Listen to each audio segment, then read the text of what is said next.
मैं आप सबकी भरपूर तालियों में दरख्वास्त करूँगा जमात इस्लामी पाकिस्तान के नायब अमीर पाकिस्तान की सियासत का बहुत उजला चेहरा मोहतरम लियाकत बलोच साहब से कि वो आएँ और आपसे मुखातिब हों। आपकी भरपूर तालियों में लियाकत बलोच साहब।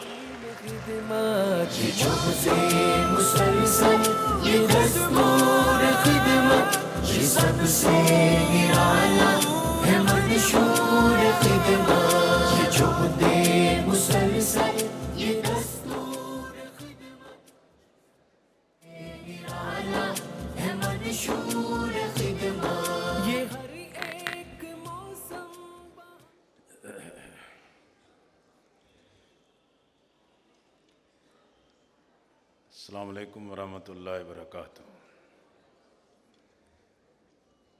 नहमदुहु व नसल्ली अला रसूलिल करीम, अम्मा बाद। औज़ु बिल्लाहि मिनश शैतानिर रजीम, बिस्मिल्लाहिर रहमानिर रहीम।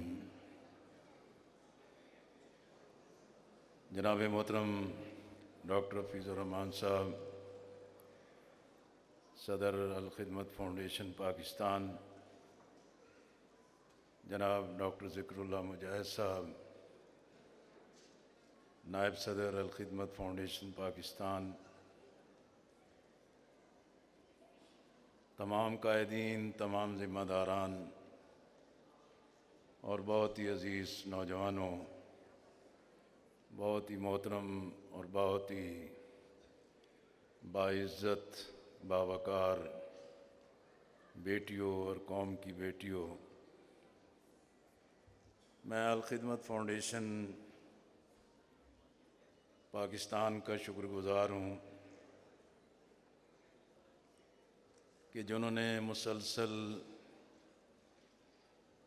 ये 7वीं दफ़ा यूथ की इस गैदरिंग को वॉलंटियर्स के लिए इस बहुत ही शानदार प्रोग्राम को तरतीब दिया है। जनाब शुएब हाशमी साहब ने इस प्रोग्राम के लिए मुसलसल ताक़ुब भी रखा और मैं आपकी खिदमत में हाज़िर हुआ हूँ। अल्हम्दुलिल्लाह अल खिदमत फाउंडेशन का पूरे मुल्क में एक बड़ा नाम है और अल्लाह ने इसको एक बड़ी पजीराई और अपनी ख़ास रहमत बरकत से नवाजा है। और इस हवाले से कि एक ऐसी मुल्कगीर तंजीम जिसका तमाम तर इन्हिसार वॉलंटियर्स के साथ है, नौजवानों के साथ है और इसी की बुनियाद पर पूरे मुल्क में एक वसी नेटवर्क इंसानियत की खिदमत पर मामूर है। मेरा अपना अव्वल दिन से अल खिदमत फाउंडेशन के साथ एक कल्बी मोहब्बत और अक़ीदत का ताल्लुक़ है और मुझे खुशी होती है कि आज अल्हम्दुलिल्लाह अल खिदमत फाउंडेशन ने एक हमागीर मेहनत के साथ कौमी और आलमी सतह पर अपनी हैसियत को, अपने मुकाम को तस्लीम करवाया है। इसी तरह आप नौजवानों को इकट्ठा करना, ज़ाहिर है कि ये कोई महज एक इवेंट नहीं है, ये कोई महज एक वक्ती नुमाइशी और एक कलील वक्त के लिए एक प्रोग्राम को गुजार देना इसका मकसद नहीं है। असल मकसद ये है कि नौजवान इंसानियत की खिदमत के लिए अपने आप को बेगर्ज होके और एक बड़े मकसद के लिए अपने आप को तैयार करें। इसलिए कि नौजवान ख़ानदान के लिए, समाज में और माशरे में एक बहुत ही अहम और जौहरी सतून है। और बिलाशुबा इस वक्त हमारे मुल्क में, हमारे माशरे में, हमारी माशरत में और पूरी दुनिया में बदलते हालात ने नौजवानों को बिल्कुल एक नए कल्चर से मुतारिफ़ करवाया है। ज़ाहिर है कि नौजवान नस्ल हालात और उसके तनाजुर में जो कैफियत पैदा होती हैं उससे बेपनाह मुतासर होता है। लेकिन मेरे लिए ये बहुत ही इत्मीनान का ज़रिया है कि इन हालात में अल-ख़िदमत फ़ाउंडेशन ने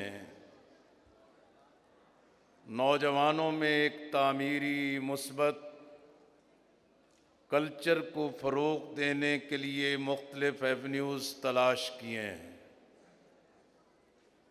और ये हालिया सैलाब, जिससे कमोबेश 3.5 करोड़ इंसान मुतासर हुए हैं, पाकिस्तान के तमाम सूबे किसी न किसी शक्ल में इससे मुतासर हुए।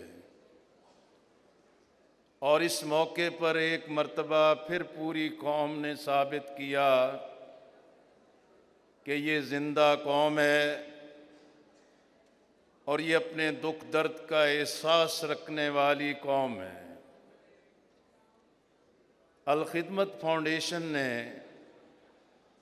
इन तमाम मुतासरा इलाक़ों में एक बड़े पैमाने पर नौजवानों को मोबिलाइज़ किया और हर जगह इस खिदमत के काम पर मामूर किया।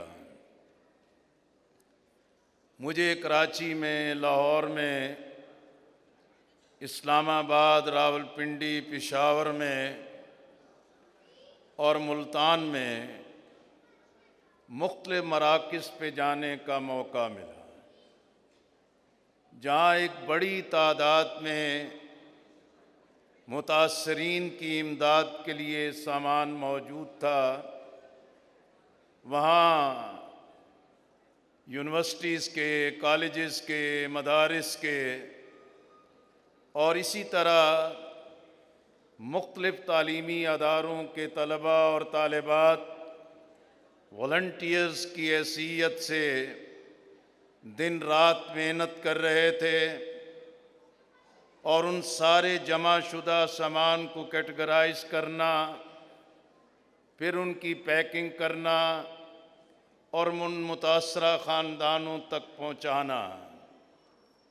मैं समझता हूँ कि ये एक ऐसा तामीरी कल्चर है कि जिसके ज़रिए नौजवानों को इन हालात में, इन मौक़ों पे एक नई खिदमत का ज़रिया बना है। फिर इसी तरह हम देखें कि इंसान अपने ज़िंदगी के मुख्तलिफ़ मराहिल से, आज़माइश से गुज़रता है, कश्मकश से गुज़रता है, ज़िंदगी की सहूलियात से गुज़रता है, फिर माशरे के मुख्तलिफ़ अतराफ़ से ज़ुल्म के थपेड़े सहता है। लेकिन अल्लाह ताला ने हर फ़र्द को हालात की भट्टी से गुज़ार कर कुंदन बनाने का एहतमाम कर रखा है। और इन्हीं हालात में हर फ़र्द और नौजवान के साथ गम भी है, खुशी भी है, आज़माइश भी है और मुश्किल भी है।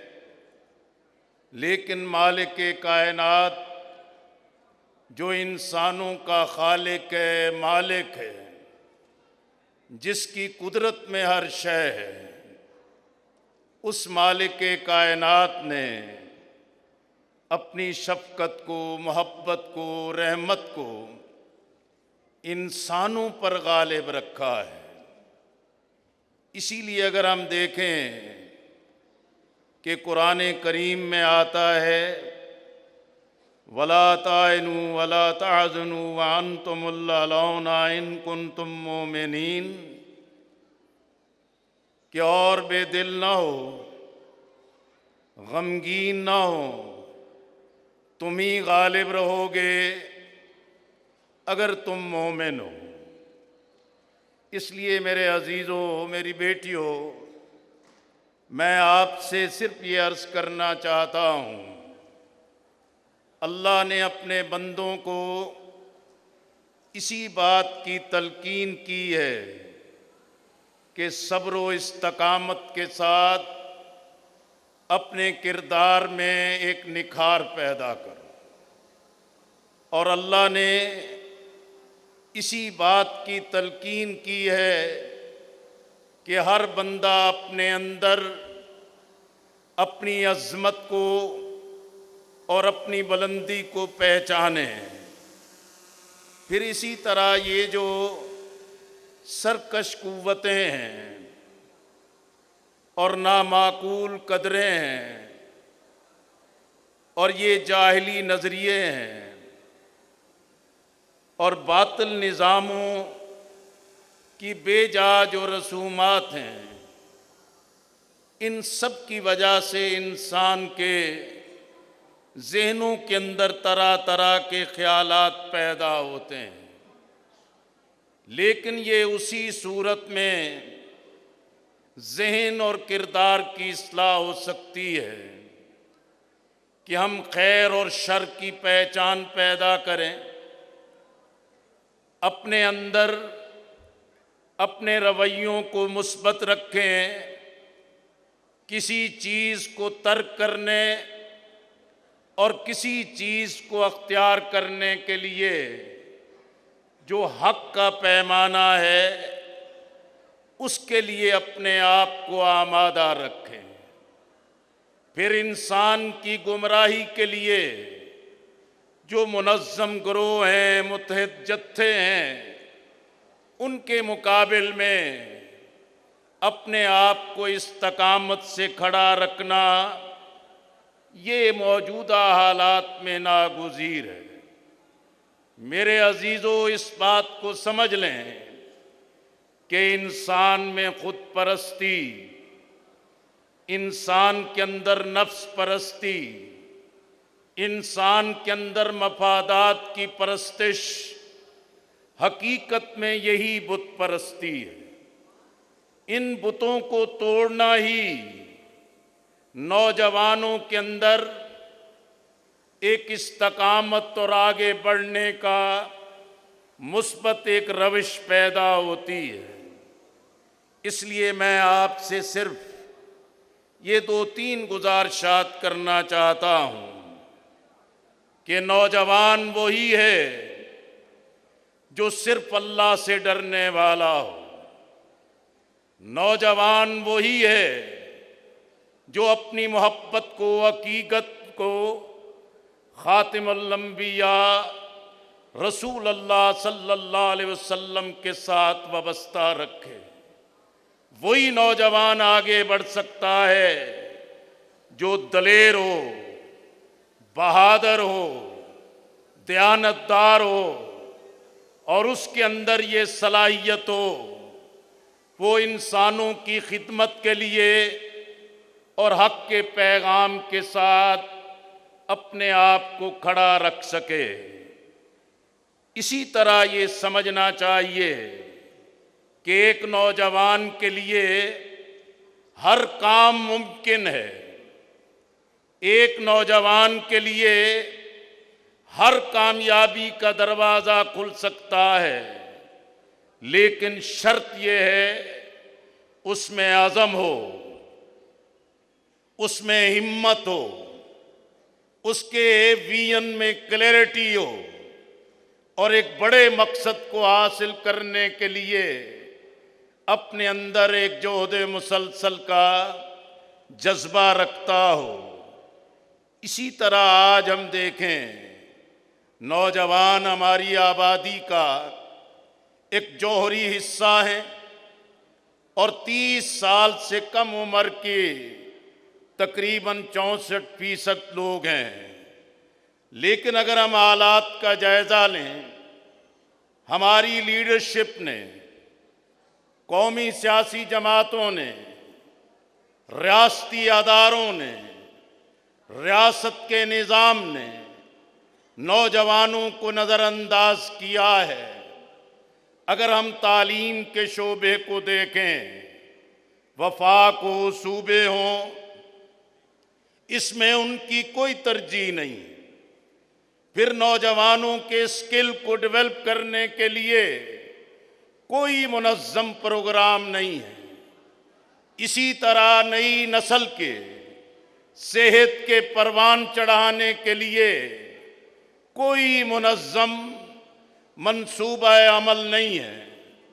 डिग्री याफ्ता हो, हुनर याफ्ता हो, या जिनके पास हुनर नहीं है उनके लिए रोजगार के मौके नहीं है।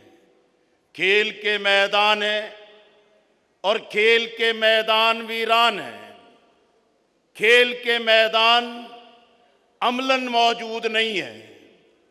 खेल के मैदान में जहां हम हर खेल में दुनिया की टीमों के मुकाबले में थे, लेकिन मेरिट की पामाली और जो खुदादाद सलाहियतें हैं उससे इनकार ने आज खेल के मैदान को भी जो गहना दिया है। इसी तरह हम देखें कि आज हमारे मुल्क में इस रियासत के निज़ाम में नौजवानों को नज़रअंदाज किया गया है। लेकिन समाजी सतह पर, माशरती सतह पर, हुकूमतों की और पॉलिसी साजी की सतह पर क्या नौजवान सिर्फ तनकीद के दायरे को अपने सामने रखे या सिर्फ तज्जियों को सुन के मायूसी को अपने दामन में समेट ले, या नौजवान इस चीज़ के लिए अपने आप को तैयार करे कि मैं इस काम के लिए नहीं हूँ कि कोई मुझे अपना गुलाम बना ले। मैं इस काम के लिए नहीं हूँ कि मेरे ऊपर दूसरा अपनी गलत मर्जी को, फैसले को मुसल्लत कर दे।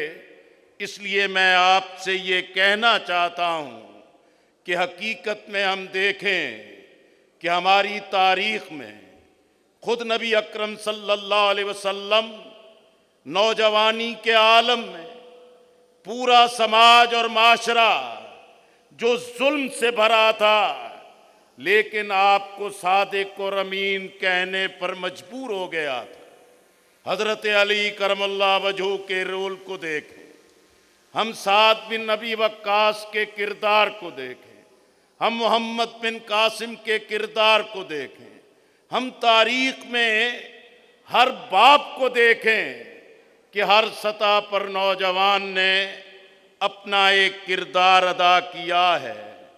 लेकिन हमारे मुल्क में कहने को रोटी कपड़ा मकान का बयानिया हो, लेकिन अमलन कौम उससे मुस्तफीद नहीं होती। एशियन टाइगर का बयानिया हो और मईशत के इस्तेकाम का बयानिया हो, लेकिन उससे भी कौम मुस्तफीद नहीं होती।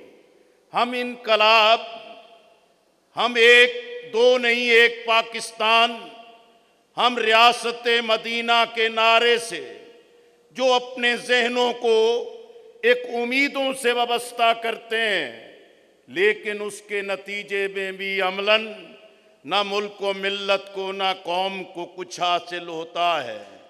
हकीकत इनकी ये है कि अकबर अलाहाबादी ने कहा, इन्हें ज़ौक़ इबादत भी है और गाने की आदत भी। दुआएं इनके मुंह से निकलती हैं ठुमरियां बनकर। कैफियत इनकी ये है, जो रवैश अख्तियार करें उसके मुताबिक वो मुल्क को मिल्लत के लिए कुछ देने के काबिल नहीं है। इसलिए मैं आखिर में यही कहना चाहता हूँ, क्या नौजवान इन हालात के सामने सरनगू हो जाएं? क्या नौजवान अपने आप को मायूसियों की गहराई के अंदर धकेल दें, या इसके मुकाबिल में मुस्बत रवैयों के साथ, तामीरी रवैयों के साथ अपने आप की तामीर करें? और ये उसी वक्त मुमकिन है कि नौजवान का विजन क्लियर हो, उसके अंदर कमिटमेंट हो, वो आगे बढ़ने की अपने अंदर सलाहियत रखता हो। मैं आपसे अर्ज करना चाहता हूँ, मैं इस वक्त इस मुल्क में इसी लाहौर से कौमी असम्बली के लिए कई बार मुंतखब हुआ। मैं जामिया पंजाब यूनिवर्सिटी का सदर रहा, मैं इस्लामी जमीयत तलबा का नाज़िम आला रहा, मैं जमात इस्लामी की मुख्तलिफ जिम्मेदारियों पे रहा, मैं मिल्ली यकजहती कौंसल हो, जमात इस्लामी हो, मुत्तहिदा मजलिस अमल हो, इन सब का भी सेक्रेटरी जनरल रहा हूँ। लेकिन क्या मैं ये मुकाम इसलिए पाया है कि मेरे अंदर कोई एक ज़ाती सलाहियत है, या मेरा कोई बैकग्राउंड किसी जागीरदाराना ख़ानदान से है, या मेरी कोई एक वाबस्तगी जो है किसी पॉपुलर मूव के साथ है, और यूं ही सूरत में आगे बढ़ गए? मैं आपसे अर्ज करना चाहता हूं, मेरा मुल्तान से, मुजफ्फरगढ़ से ताल्लुक। मैं छठी सातवीं में था, मेरे वालिद फौत हो गए। मेरी वालदा स्कूल टीचर थी, जिन्होंने मेहनत के साथ मेरी तरबियत की, हमारी परवरिश की। मैं जब इंटर क्लियर कर चुका, मैं इस्लामी जमीयत तलबा में आ गया। मैंने जीडी पायलट के लिए आईएसएसपी का क्लियर किया और मुझे जीडी पायलट की हैसियत से ज्वाइन करना था। मैंने इस्लामी जमीयत तलबा के नाज़िम आला से कहा कि मुझे रुख्सत दी जाए ताकि मैं ये ज्वाइन कर लूँ। उन्होंने कहा कि नहीं, आप जमीयत का काम करें। मुझे याद है, मैंने अपनी बेवा माँ को आके जब कहा कि मैं ये ज्वाइन नहीं करूँगा, जमीयत में रहूँगा, उनके आंखों में 2-3 आंसू टपके और यही कहा कि ठीक है बेटा, जो तुम फैसला करो मैं तुम्हारे साथ हूँ। मैं उसमें भी नहीं गया। फिर मैंने मास्टर किया। मुझे बॉस्टन यूनिवर्सिटी में मैस कम्युनिकेशन के बाद पीएचडी में मेरा एडमिशन हुआ। मुझे जमात इस्लामी ने रोक लिया कि 79 में इलेक्शन हो रहा है, मुझे कौमी असम्बली का उम्मीदवार बना दिया। ना वो इलेक्शन हुआ और ना मैं पढ़ने के लिए बाहर जा सका। इसी तरह जब मैं मैट्रिक के इम्तिहान के बाद मुल्तान में एक कॉलोनी टेक्सटाइल मिल्स में एक बदली वर्कर की हैसियत से काम करता रहा, लेकिन आप अल्लाह का करना देखें कि जब मैं कौमी असम्बली का मेंबर दूसरी मर्तबा 1990 में बना, तो उस वक्त ये सेंट्रल एशिया रियासतें आज़ाद हुई। हम वज़ीर ख़ारजा के साथ विज़िट पे गए, टूर पे गए, और उसमें सारी रियासतों के दौरे के बाद मास्को पहुँचे तो वज़ीर ख़ारजा सरदार आसिफ अली अहमद अली मरूम वहाँ बीमार हो गए। उन्होंने कहा कि डेलीगेशन को हेड लियाकत बलोच करेंगे। मैंने वहाँ मास्को में फॉरेन अफेयर्स की, प्राइम मिनिस्टर की और दीगर जो सारी सरगर्मियाँ थी उनको लीड किया। आखिरी दिन हमें जब वापस आना था, लेकिन उसी दिन पाकिस्तान की तमाम मारूफ टेक्सटाइल मिलों की मसनूआत की नुमाइश और इसका एक्सपो था। हम सारा डेलीगेशन तैयार होके नीचे लॉबी में आ गए और मुंतज़िर थे कि भी वज़ीर ख़ारजा आ जाएं तो फिर हम इफ्तिताई तकरीब में जाएंगे।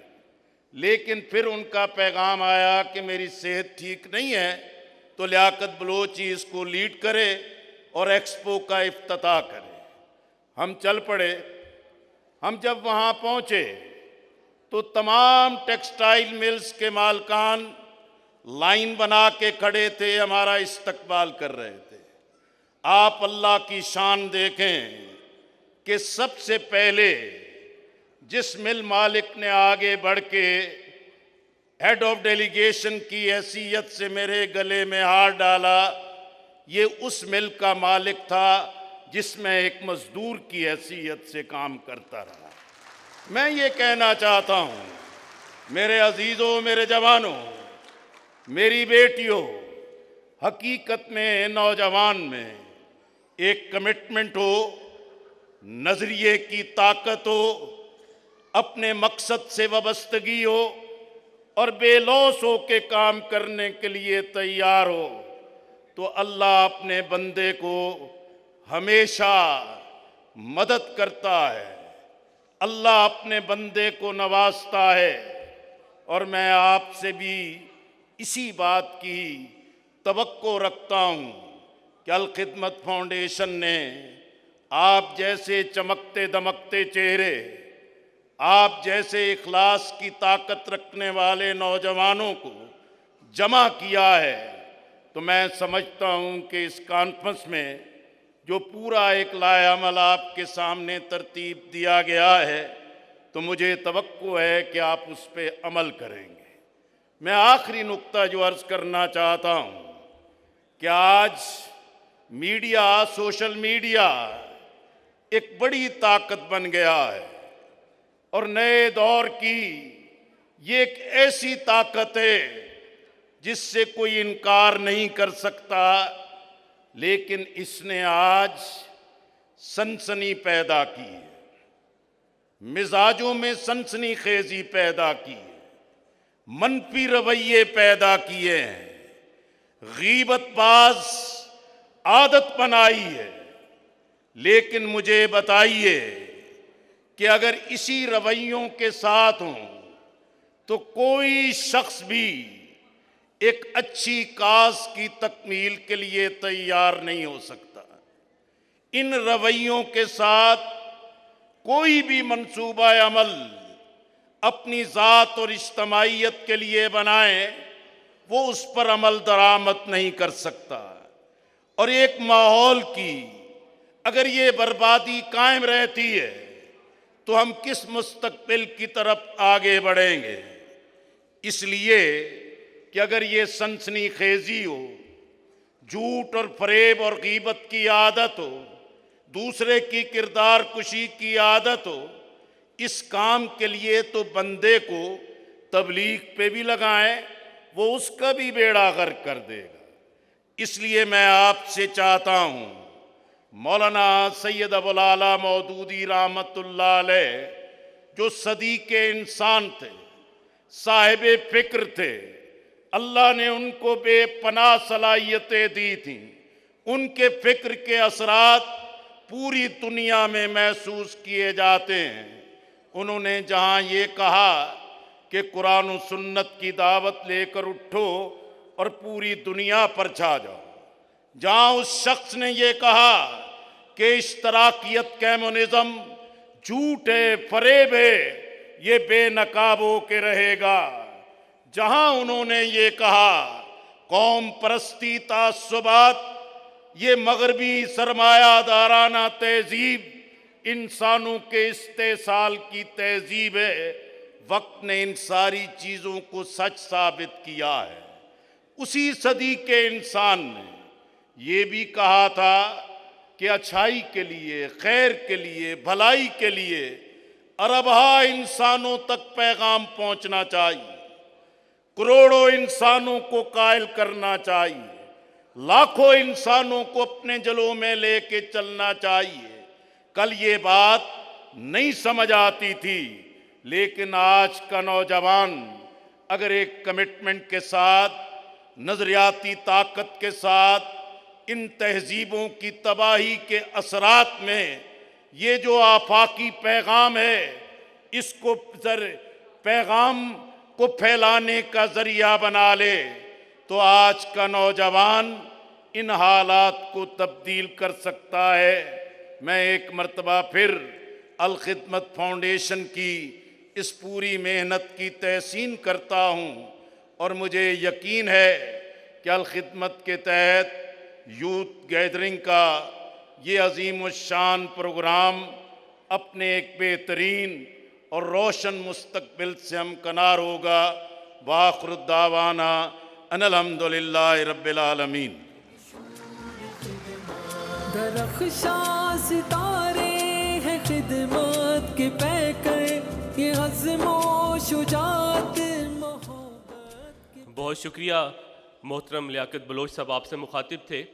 ख़वातीन व हज़रात, जमात इस्लामी पाकिस्तान पाकिस्तान की सियासत का एक ऐसा उजला चेहरा है कि जब सादिक और अमीन की बात हुई तो उस वक्त के जो चीफ़ जस्टिस थे उनके ये अल्फाज थे कि अगर बिल्कुल आइन के मुताबिक और उसके मुताबिक अगर सादिक और अमीन कि हम अगर तोलेंगे उन्हें तो सवाए सिराजुल हक साहब के शायद असम्बली में कोई भी नहीं रहेगा। तो मेरे ख्याल में ये इतना बड़ा कॉम्प्लीमेंट है और ये हमें भी सोचने की ज़रूरत है कि हम जब अपने अवामी नुमाइंदे चुनने जाते हैं तो हम अपने यहाँ किन लोगों को चुनते हैं। हम क्यों नहीं ये एनालिसिस करते, हम क्यों नहीं देखते कि कौन है जो अवाम की खिदमत के लिए हर वक्त आपके साथ होता है, वो ज़ल्ज़ला हो, सैलाब हो, वो कोविड हो या वो सारा साल रहने वाले सर्विसेज हों, और हम ऐसे लोगों के लिए क्यों नहीं आगे बढ़ते। तो ये एक सवाल है जिस पर हम सबको गौर व फिक्र की ज़रूरत है। मैं डॉक्टर हफीज़ुर रहमान साहब से दरख्वास्त करूँगा कि वो यहाँ स्टेज पर तशरीफ़ लाएँ और हमारे बहुत ही मोहतरम आज के हमारे मेहमान ख़ुसूसी जनाब लियाकत बलोच साहब के लिए आज की इस तकरीब की मुनासबत से एक सवीनियर है जो हम उन्हें देना चाहेंगे। आपकी भरपूर तालियों में ख़वातीन व हज़रात, लियाकत बलोच साहब।